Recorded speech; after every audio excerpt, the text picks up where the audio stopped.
Почитувани граѓани, почитувани медиуми, со своето неодговорно и несериозно однесување за време на кризата со коронавирусот, Наќе Чулев го загрози јавното здравје и денес сите ги чувствуваме последиците од таквиот неодговорен однос. Наместо да се стави во функција на почитување на мерките од страна на граѓаните и санкционирање на прекршувањата, на Чулев поважно му беше да го одбрани својот шеф Мицкоски за случајот со теретаната. Популистичката изјава на Чулев дека граѓаните не треба да бидат казнувани заради непочитување на мерките и задолженијата, придонесе за масовно непочитување на мерките од страна на граѓаните. Полицијата предводена од Чулев не презеде ништо, никога се прекршуваа забраните за собири, кога масовно се прекршуваа забраните за движење. Покрај тоа, и самиот Чулев организираше јавни собири без почитување на мерките, а на денот на полицијата, новинари и дипломати дури добија и чадна бомба во непосредна близина.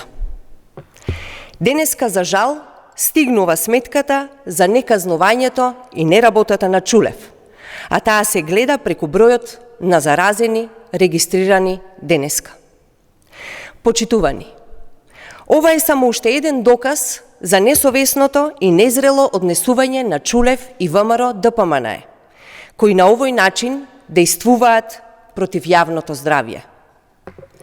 Чулев по налог на Мицкоски не само што не помага, туку и одмага во борбата против последиците од коронавирусот.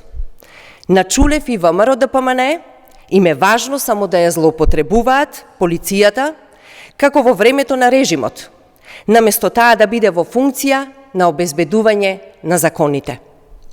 Затоа, почитувани, потребни се избори и нова влада и собрание со полн легитимитет од граѓаните. Изборите се решение за незрелото, неодговорно и несериозно однесување на Христијан Мицкоски и неговите кадри во техничката влада.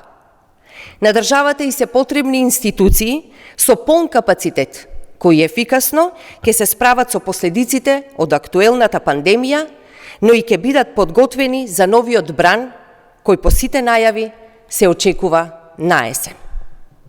Благодарам. Во продолжение ќе одговориме на прашањата кои што ги добивме на нашата имейл адреса од медиумите.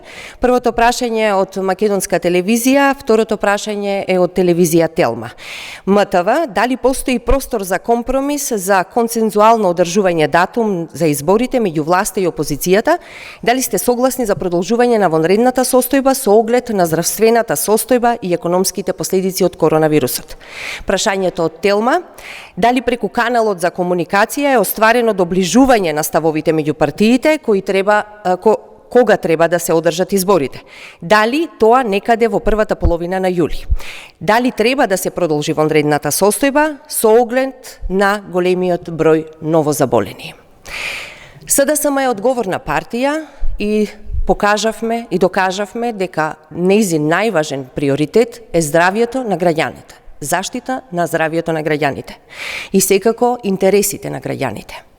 Во однос на изборниот процес, нашите позиции се јасни дека изборите треба да се одржат во првиот можен рок, односно 22 дена по завршувањето на вонредната состојба, согласно строго утврдени протоколи за заштита при одржувањето на изборите.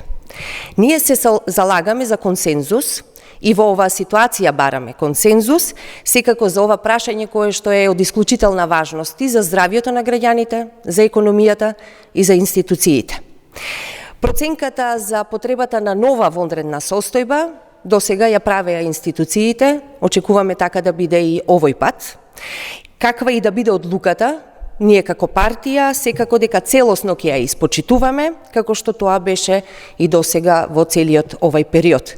Но уште еднаш апелираме дека избори на државата и се потребни да се одржат во првиот можен рок, затоа што на државата и на граѓаните и за нивната заштита на здравјето, за развој на економијата, за функционални институции е потребно да има функционална влада, функционални институции, собрание со полн легитимитет од граѓаните. Благодарам.